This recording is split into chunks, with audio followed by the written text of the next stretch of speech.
수요일 헨리 키신저의 죽음으로 중국 외교부는 목요일 전 미국 국무장관이 양국관계 수립에 있어 그의 중심적인 역할에 대해 중미 관계의 선구자이자 설계자라고 칭송하는 가운데 중국은 오랫동안 신뢰할 수 있는 친구로 여겨져 왔습니다. 왕원민 외교부 대변인은 정례 기자회견에서 고인이 된 정치인에게 경의를 표하면서 중국 국민은 키신저 박사의 진실한 헌신과 중미 관계에 대한 중요한 공헌을 기억할 것이라고 말했습니다. 왕 대변인은 중국 지도자 시진핑이 조 바이든 대통령에게 애도를 표했다고 덧붙였습니다. 또한 목요일 중국 소셜미디어에서도 키신저의 죽음은 애도를 표했는데 그의 죽음은 4억 건 이상의 조회수를 기록하며 주용된 마이크로 블로깅 사이트 웨이보의 최신 유행어가 되었습니다. 안녕, 중국 국민의 오랜 친구야라고 수천 명의 좋아요를 받은 최고의 댓글이 달렸습니다. 또 다른 댓글은 역사의 한 시기를 시작한 사람이 마침내 역사가 되었습니다 라고 말했습니다. 미국과 전 세계에서 영향력이 크지만 논란이 많은 인물로 여겨지는 키신저는 중국과 미국의 외교 관계 형성에 초석을 놓은 그의 역할에 대해 중국에서 높이 평가받고 있는데 이는 중국이 전 세계와 다시 관계를 맺는 데 있어 중대하고 매우 결과적인 조치입니다. 1971년 7월 키신저는 미국의 고위 관리로는 최초로 중국 공산당을 방문했습니다. 그가 중국 지도자들과 비밀리에 만난 것은 다음 해 리처드 닉슨 대통령의 획기적인 여행에 길을 열었습니다. 그 방문은 1979년 세계에서 가장 부유한 나라와 가장 인구가 많은 나라 사이의 관계 정상화를 위한 문을 열었습니다. 20세기에 헨리 키신저보다 더 중요한 외교관은 없습니다. 확실히 미중 관계와 관련하여 그는 지울 수 없는 흔적을 남겼습니다라고 워싱턴의 전략국제문제연구소 CSIS 싱크탱크의 중국 비즈니스 및 경제 담당 수석 고문 스콧 케네디는 말했습니다. 키신저가 자리를 떠난 지 한참 후 중국 정부는 잘 연결된 외교관을 워싱턴에서 점점 더 매파적으로 변하는 중국에 대한 관점을 탐색하는 데 잠재적인 도움을 주는 사람으로 여겼습니다. 최근 몇 년 동안 관계가 안 좋은 가운데 중국 관영 매체들은 미국 행정부가 취한 더 강경한 입장에 대한 그들의 불만을 나타내는 명백한 신호로 전직 외교관을 축하했습니다. 목요일 시펑 주미 중국 대사는 성명에서 키신저의 사망 소식을 듣고 매우 충격을 받았고 슬펐다고 말했습니다. 역사는 그 100세의 사람들이 중국과 미국의 관계에 비유한 것을 기억할 것이고 그는 항상 중국인들의 마음속에 가장 소중한 오랜 친구로 살아남을 것입니다. 시에는 소셜미디어 X에서 말했습니다. 중국 관영 매체들은 키신저가 반세기 동안 중국을 100번 이상 방문했다고 언급하면서 그의 중국과의 우정을 강조했습니다. 국영방송 CCTV는 그를 미중 관계의 발전을 목격한 살아있는 화석이라고 불렀습니다. 많은 관영 매체들은 2011년 키신저가 관영 신화통신과의 인터뷰에서 얻은 그 찬하는 인용문을 인용했습니다.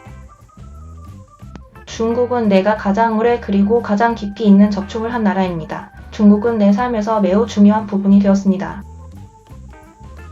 중국 친구들은 나에게 특별한 의미가 있습니다. 라고 그 미국 외교관이 말한 것으로 전해졌습니다. 그리고 심지어 최근 미국 행정부가 중국의 공격적인 외교 정책과 자국 내 권위주의에 점점 더 경각심을 갖게 되면서 키신저는 갈등을 피하기 위해 적극적인 참여를 주장하는 강력한 옹호자였습니다. 키신저는 바이든 행정부가 이달 초에 있었던 시 주석으로부터의 잠재적인 미국 방문에 앞서 부서진 통신을 복구하기 위해 중국 수도로 내각 관리들을 파견하기 바빴던 7월에 마지막으로 중국을 방문했습니다. 그 후 지난 여름 중국 스파이 풍선 주장과 고위급 미국의 잡채 대만 방문의 여파로 양국 관계는 새로운 최저치로 떨어졌습니다. 베이징을 불시에 방문한 키신저는 그를 오래된 친구로 환영했던 시 주석과의 만남을 허락받았습니다. 이것은 그를 같은 달에 별도의 여행으로 그곳을 여행했고 상대방과만 만났던 미국 기후 특사 존 케리와 제닛 옐런 재무장관을 더욱 돋보이게 만들었습니다. 키신저는 또한 중국에 대한 미국의 정책은 키신저 스타일의 외교적 지혜와 닉슨 스타일의 정치적 용기를 필요로 합니다. 라고 그에게 말했던 중국의 외교관 왕이를 만났습니다.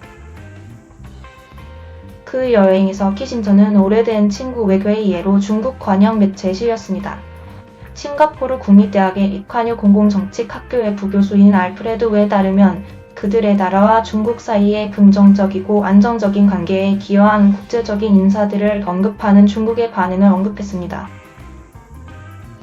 우 대변인은 중국 언론은 이것은 좋은 외교라는 그림을 매우 분명하게 그리려고 노력했고, 키신저는 전향적이고 양국 간 긴장을 완화하는 호의를 가지고 있으며 현재의 다른 외교관들은 키신저와 다르다고 덧붙였습니다.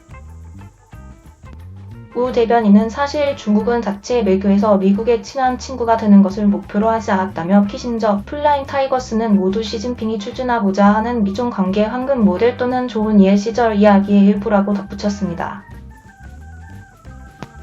우 대변인은 시진핑의 미국 방문을 앞두고 최근 관영 언론 보도에서 부각된 2차 세계대전 당시 중국이 일본과 싸우는 것을 도운 미국 조종사들을 언급하며 이같이 말했습니다.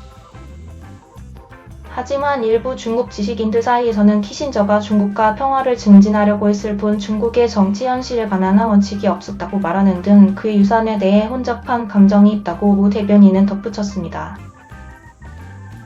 1972년 닉슨의 국가안보보좌관으로서 비밀리에 중국을 방문한 키신저는 20년이 넘는 적대감과 양국 간 접촉이 거의 없었습니다. 그가 저월라이 중국 총리를 만났던 그 여행과 같은 해 두 번째 방문은 다음해 2월 닉슨 자신의 획기적인 여행과 양측이 관계 정상화를 위해 노력하기로 합의한 신중한 상하이 커뮤니케 서명을 위한 길을 열었습니다.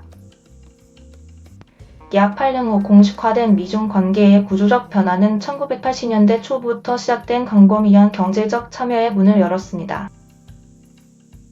전문가들은 또한 러시아와 중국의 분열을 심화시킴으로써 미소 냉전 시대의 힘의 균형을 바꿨다고 말합니다.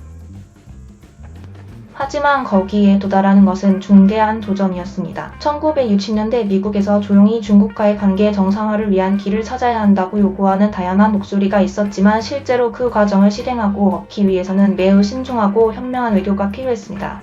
라고 워싱턴 CSIS의 케네디는 양측의 주요 차이점들에 대한 관리를 가리키며 말했습니다. 50년 후 키신저의 실용주의 브랜드와 전략적 목적을 위해 이념적 차이를 제쳐두고자 하는 그의 노력이 최근 미중 관계의 궤도와 상충되는 것으로 보입니다. 바이든과 시진핑이 이달 초 긴장을 완화하기 위해 만났지만 이러한 우호적인 공개적인 태도는 양측의 불신을 누적시키고 서로가 현재 세계 질서를 자신들에게 유리하게 사용하거나 공동 선택하려고 한다고 보고 있습니다. 양국 국내 정치가 극적으로 변화했기 때문에 미국과 중국의 실용적인 균형을 찾기는 더 어렵습니다. 라고 케네디는 말했습니다. 오늘날 우리가 미국과 다른 사람들이 중국과 그리고 우리가 가장 큰 차이점을 가지고 있는 다른 나라들과 그런 종류의 창조적인 외교를 하게 될 것이라고 생각하기는 정말 어렵습니다. 라고 케네디는 덧붙였습니다.